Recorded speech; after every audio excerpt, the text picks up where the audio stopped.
the inside story on the issues that affect you and your community. This is Local 12 Newsmakers. The United States will withdraw from the Paris Climate Accord. Good morning and welcome to Local 12 Newsmakers. I'm Dan Hurley.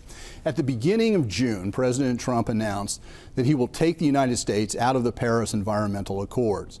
The reaction has been intriguing. California Governor Jerry Brown, whose state represents the sixth largest economy in the world, immediately traveled to Canada and China to strike agreements to continue and expand environmental efforts. And former New York City Mayor Michael Bloomberg sounded the strategy to keep the United States moving forward with environmental action in the spirit of the Paris Accords. In the United States, emission levels are determined far more by cities, states, and businesses than they are by our federal government. The debate about environmental policy and sustainability is grounded in sophisticated scientific research. But in the last 25 years, engineers, architects, designers, urban planners, and others have embraced sustainable practices and in the process have come to understand that sustainability simply makes good business sense. A little over a year ago, Alejandro Aravena, the Chilean architect who won the coveted 2016 Pritzker Prize in Architecture, enunciated the prevailing view. He said, simply put, sustainability is nothing but the rigorous use of common sense. One of the best places in our region to see that common sense business approach to environmental planning and practice is the Cincinnati Zoo and Botanical Gardens. As visitors, we are focused on the amazing animals like Fiona the hippo, who has captured everyone's attention. But if you are attentive and look at the zoo differently, you will see a locally based, common sense, business-driven approach to sustainability that can be the model for other local businesses and individuals. To discuss the Cincinnati Zoo's experience with developing sustainability, I am joined this morning by Mark Fisher, the Senior Director of Facilities, Planning, and Sustainability for the zoo. Trained as a civil and environmental engineer at UC, Mark worked for Turner Construction, including some projects at the zoo before joining the zoo as an employee in 2006. And Dave Jenike, the Vice President and Chief Operating Officer of the zoo. He's been with the organization since 1990. Boy, Dave, that's dedication and stability. I mean, I don't know. 27 years. I know. You're learning your way around pretty well. Dave, let's start with you. When you hired Mark back in 2006, did you have a strategic sustainability plan that you said, here's what we want you to do, go implement this? I knew we had somebody who loved the zoo and was going to bring, like you said, a common sense approach to what we're doing. And no, we did not have a sustainability plan. We did not have the kind of commitment that you've come to expect from the zoo over the last decade to environmental sustainability. But on the other hand, you did have, because of the concern about conservation and the awareness and the way of breeding with animals, and there was an awareness of environmentalism. For sure. I think the place to start when you think about a zoo is to think about, when it comes to resource management, the resources we use today will affect wildlife and the environment we're trying to save tomorrow. So that connection is inherent in our DNA and is something that we always talked about. The truth is, we had to go beyond talk and really begin to put practices in place that made a meaningful difference. And as Mark will tell you as we get into this, start measuring it. Start looking at what we're doing and why, and really kind of lift the blanket up and take a look at every aspect of our organization and look for ways to get more efficient, to be a better business, and to do the one thing I think that the zoo is so well positioned in this arena to do: inspire others. We invite 1.6 million visitors to our facility every year. Let's show them what's possible. And that piece, I think, is the one that really takes our efforts to the next level. Mark, I've heard you do presentations on this many times, and you start with a photograph that apparently Dave took years ago that sort of explains a lot in terms of the beginning for a lot of us on this process. Let's take a look at the orangutan here. Yeah, that's a good one. Why do you use this? What's this mean for you? Well, I use it for a couple reasons at presentations. One, to get people's attention, Yeah, and it to does. soften up the crowd, right? So that's what this is all about. But what it does is it, for me, perfectly embodies, quite frankly, what the zoo was in 2006. From the perspective of our efforts on sustainability, which were none. It represented, in my opinion, the state of our facilities just in general. Something that had been neglected for a long time. It represented our balance sheet. Back in the day, we were 7 figures in red, every year for a long time. And it represented our relationship with Avondale. So all of those in it, and employee morale, the whole thing. And so I use it as a starting point to say, this is how we were, and we didn't have a plan. There was no guiding force. It was, hey, we need to go do this. I mean, the place was a mess in terms of sustainability. So how did you get started? I mean, what were some of the things that you found that you could begin to work on? Right. So the first eye-opener came very, very quickly, which was when I'd only been in the zoo for a couple weeks and we got our first water bill. And keep in mind, my personal experience is in construction, but I had no experience running a facility. So I had no concept of what a water bill would look like for a zoo. I mean, literally no idea. The only bill I'd ever seen was from my house for $30. So I opened the bill and it was $70,000, and I'm like, I'm looking at it like that seems physically impossible. Like, how could that even be? So we start looking into it, and I'm trying to figure out how much water that is. It was 20 million gallons for that month. And I'm like, whoa, that's crazy. So one of the first steps was trying to find out, well, is this normal? Like, who's keeping track of this? So I started making some calls, like, hey, does someone have a spreadsheet somewhere that shows how? And we weren't. We weren't tracking anything, whether it be electricity, natural gas, our trash bill, or water bill. And that was really the first red flag for me that, A, this is 10% of our operating budget, utilities, 10%, and no one's paying attention to it. And part of that is just because, just like at your house, you get a bill from whoever and you're kind of upset, you sign the check, you put it in the mail, and instead of saying, hold on a second, there's something we can do about this. So the thing wasn't that the waterworks have misbilled you. That wasn't your reaction. Actually, my reaction was we hadn't paid the bill in 4 or 5 months. So I'm looking at it like maybe it's a quarterly bill, or maybe we haven't paid in a while. Because again, at the time we were way upside down. I'm like, wow, what is this? And sure enough, you do the math. And so the more we started digging into it, I found out that is normal. Okay.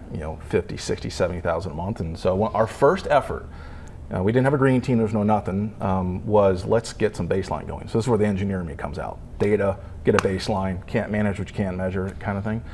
And we added it up, and it was almost 250 million gallons of water in 2005 to the tune of 600 grand. 250 million gallons. At the time, the largest water user in the city of Cincinnati. And I didn't have a good reference for why that was bad, but just I knew that was ridiculous. Just again, the inner engineer was like, that is impossible. And from that moment, we decided we're going to have a war on water waste. And the mentality was, we're going to dig into this, we're going to go after this. And the mantra was, if there's a leak around the zoo, it's an emergency, it's a crisis, and let's get after it. And that's where the whole thing started. And you literally had to dig into it and find some of those leaks. So the best story, the most interesting one, so what's now the Cat Canyon, this was built by the WPA way back in the 30s. There was this little spring coming out of the ground, kind of making the area wet. And if you're familiar with Cincinnati, we're in uptown, the top of a hill, and springs don't come out of the top of hills. But it was one of those things where everyone knew it was a leak, but we didn't fix it because we didn't have time, didn't have the resources, didn't want to get dirty, didn't want to get after it. There was just this mojo in the facilities team. So we jumped in and got after it, and what we found was a 4-inch water main had sheared off totally, and that water had bore a hole to a crushed nearby combined sewer manhole. So 99% of the water was just going straight into the sewer. All we were just seeing was the bulbing over the top. And what we found out is, by talking to some of the keepers in that area, that leak had been going on for well over 30 years. So That's a major leak. At least 30 It wasn't years. just fixing a few faucets. You Massive found a leak. major one. So that's the extreme end. I mean, you're talking, that's many, many, many millions of gallons of water just gone. That was that end. But the other end was if the faucet's leaking, if the garden hose has water coming out, everything. And it was more about going in and saying, if there's water running through it and then eventually electricity going through it, just asking the basic question initially, how can we do that better? I've heard you tell a story about this is electricity, going into one of the animal houses and the fan was running 24/7, 365 days a year. Right. And you ask them questions. Yeah, we just ask questions like, that fan, is it on? Is it off? Why is it on? Is it set on a thermostat? And we found out was no one even knew where the switch was. So this is a testament to the durability of that particular fan. That fan had been drywalled over like 7 years earlier, right? And just no one thought about it, and the fan's running, and it's like, well, the fan's running, I don't know where. 7 years. They drywalled over the switch. Yeah. So it's just blowing, and no one's paying attention. It's like, well, it's on, and I mean that's kind of a silly example, but it was really about if there is water or juice flowing through it, electricity, how do we do that better? It was literally that operational excellence mentality, like how do we do that better? And it was amazing how many times. Every time there was an answer to do it either a little bit better or way better every time. Yeah, and I mean, I think the point that you're seeing is one person can make a big difference, can be that catalyst for change because these things were accepted. They were just in the background. So when you as a business are looking at how can I get involved in sustainability, you have to make it a priority. Now we had Mark come on board and brought a whole new ethic to the maintenance team, to our planning, but it goes way beyond that. And we really started to see change when people started coming and knocking on Mark's door and saying, hey, I've got an idea. Hey, just so you know, there's this freezer that we haven't used forever. There's, and things quickly begin to snowball. So we got in a position because of the leadership and the push behind it to go to our board and say, we're saving money, and go to our staff and get them excited about the ability to make a change. And you shared a graph with us about utility savings that you've encountered, and it's hard to read the details of this. But what's the point? Right. How this has added up? So the point here is if we would have stayed like that blue line, and actually this is a year out of date, that blue line represents our total utility spend if we had stayed at the 05 baseline numbers. Okay. If we decided, we're not doing this stuff, it's too complicated, we can't afford it, that's what would have happened with increased utility rates and new buildings and all this. The red is the actual spend, so the green is just the difference. So that number, which is actually updated through 2016, that utility savings is almost $11 million now, which I can't explain how much money that is for a zoo. Like that is game-changing money. And what you're seeing now on that chart too is the difference what we would have spent if we had just stayed like, hey, we're just going to keep going with this versus what we did. It's less than half. So over the years, you're able to find these ways to save significant dollars, and you go to your boss and you say, gee, I just saved you money. What's his reaction? Yeah, so here's the magic. This is what makes the engine go.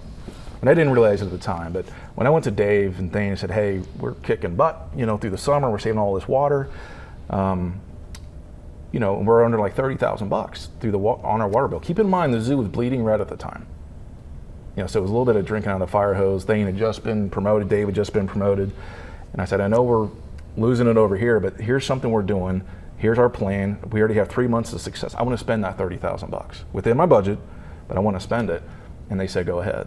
And I didn't know it at the time, but that idea of reinvesting in our infrastructure and seeing something that's working and having the faith and confidence in the team to keep going, and that's what we've been doing for 10 years now. Save it, spend it, save it, spend it, and always reinvest it back in the zoo. Was that a hard decision, Dave?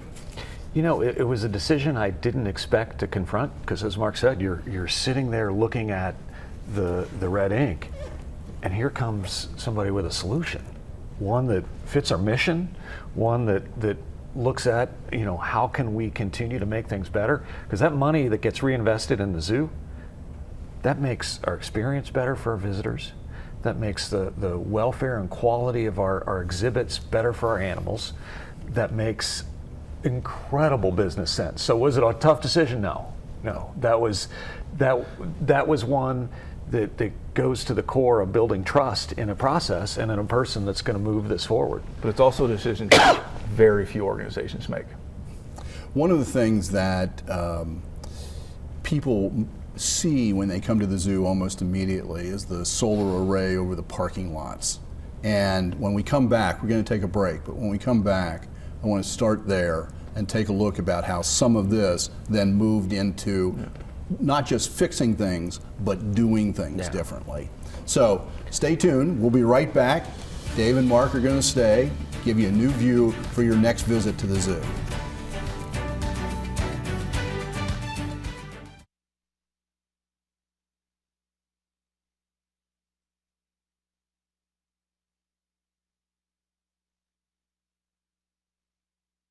Welcome back. This morning I'm joined by Mark Fisher, the Senior Director of Facilities Planning and Sustainability for the Cincinnati Zoo, and David Jenike, the Chief Operating Officer at the zoo.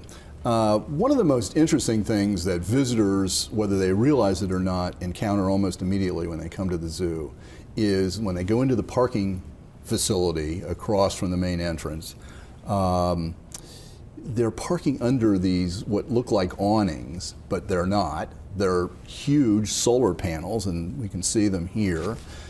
How did this project come about? I mean, as I understand it, this is the largest solar array in Ohio. Is that correct? It's not anymore. At the time, it was at the time. Of course, it was 6 years ago, and at the time, this was the largest urban array in the United States. Wow. At the time, 6 years ago, is forever ago in technology years. But this came up with a casual conversation between myself and Jeremy Chapman with Malink. They're a solar developer out in Milford. And it was very casual. They were looking for something significant, in their words, big and sexy to get on the map, and we have a big old parking lot. That's literally how the conversation started over dinner. And 2 years later, we put it in. And, it's not quite that simple, is it, Dave? It was the not financing, quite that, the financing it was of this? not quite that simple, and it was a testament to, the trust that we as leaders in the zoo had in the direction that we were headed, as well as the commitment of our board of directors to let us go down this path. There were more lawyers and financiers and folks involved in this than you could imagine. It was very complicated. But in the end, the fact that we wanted it and that we knew it was going to be important, not only from an energy use standpoint, but from a public statement to our visitors entering the zoo, pushed it over the top. So what did you expect, promise, in terms of energy generation when you took this on? What did you think it was going to create? And what I'm headed is, has it delivered on what you hoped? Well, I mean, obviously we wanted to maximize the parking, available space for the array, so we did that, and the rough calculations that it would feed about a quarter of the zoo's power for the whole year. And on cool sunny days, it actually pushes power back to the grid. And it has beaten all the energy models. Keep in mind that, and we knew that would happen, because what happens is when you have banks involved and lawyers and accountants, you have to be super conservative with all your models, which is, makes sense because there's a lot of money on the line. And all the models were beating by 2, 3, 4, 5%. Every one of them. So, and what's the lifespan of something like this? I mean, what the industry standard is that at 25 years, they will still produce 80% of their original design intent. But they'll last indefinitely. The hope is that in 25 years, the technology will be so much more better. We'll take those panels off and put the new panels right on top of the existing. The structure's already there. Exactly. So the infrastructure's done. And, but it's to Dave's point, it's all the stuff we talked about earlier behind the scenes, what's underground, what's in the mechanical rooms, all those little decisions that a lot of people don't see. That's the heart and soul of the zoo's sustainability program. The array is an example of our stamina and our desire, because we didn't pay any money for that array. That was a development deal. Link Corporation, PNC Bank, were huge players in that, and we pulled it off. We're actually going to buy the array next year from Link. So financially it made sense for all the folks involved, but it's very difficult, and that's why most people don't do that. Those of us who are old enough to remember, the old parking lot, and because this was all, you've moved the major parking lot around. The old parking lot, Dave, has been repurposed, and kids especially, wouldn't know this at all. That has now become the Africa exhibit, which is this wonderful new exhibit opened in 2013. Yeah, an incredible, what went into that? Yeah, an incredible space that, we created an experience with cheetahs and with giraffes and lions and of course Fiona, the hippo. What's interesting though is most of the animals that you see exhibited there, we had at the zoo. So we've done it in a better way.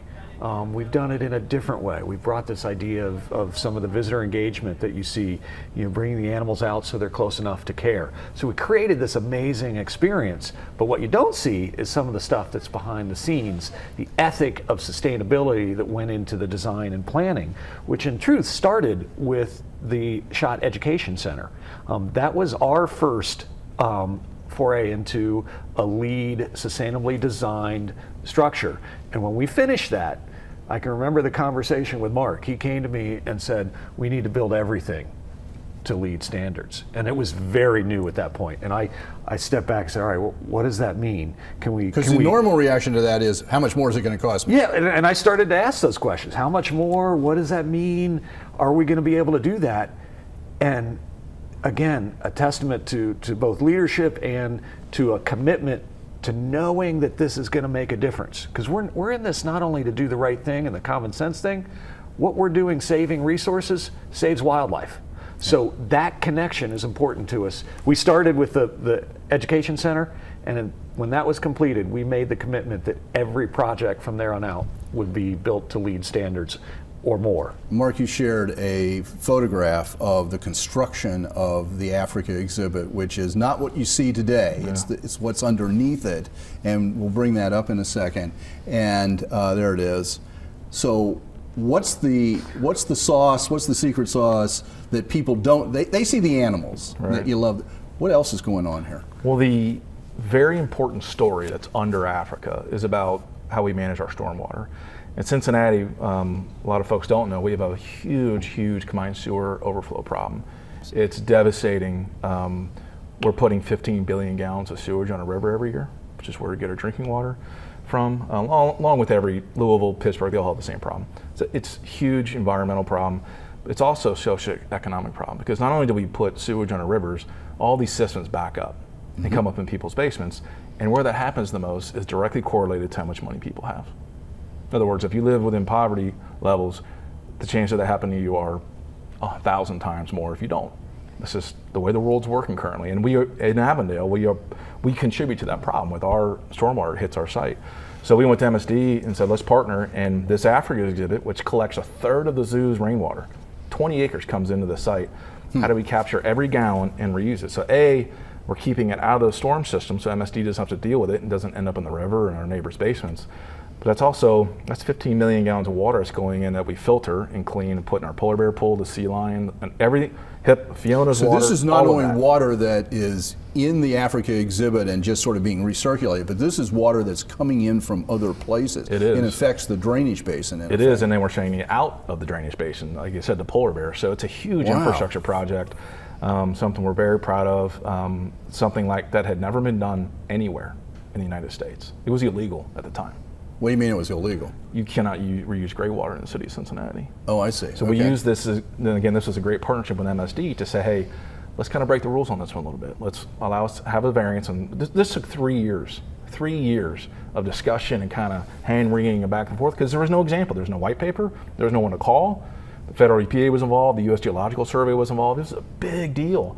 And it took a lot of risk, because imagine, what if it doesn't work? What do you do then? And because there was no template, but that's kind of the secret sauce of the Zeus facilities team. So what you're doing is you're taking a risk, and you've taken risk on a number of things. What happens if there's failure, Dave? What's the attitude towards failure? Failure is a part of any business, and we learn from those mistakes. We learn, and then we reinvest and restart that process again.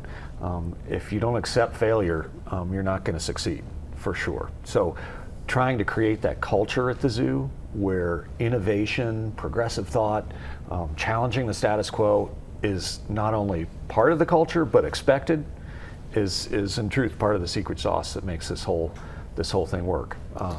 it's been in an area that I think all of us have great pride in the people that are working at our zoo that are making it one of the finest facilities in the nation. I have less than a minute, but is there something online? Something you're heading towards? Is there a next project? Oh man, yeah, we have a very large farm up in Warren County that a lot of folks don't know about, 650 acres, that we have some pretty ambitious dreams and goals out there. We're already doing a lot of cool things with wetlands reclamation and honeybees and organic farming and all this, but very large solar arrays and digesters and all this other crazy stuff we're looking at. Very good. So it happens not just on site, but at the farm as well. Thank you very much for everything you're doing, not only for being here this morning, and I hope people have learned to see the zoo a little bit differently when they go to see all those animals that really are the draw. So thank you for everything you do. Thank you for making Newsmakers a part of your Sunday morning. Join us again next week to meet the men and the women working to shape our region for a better future. Have a good week.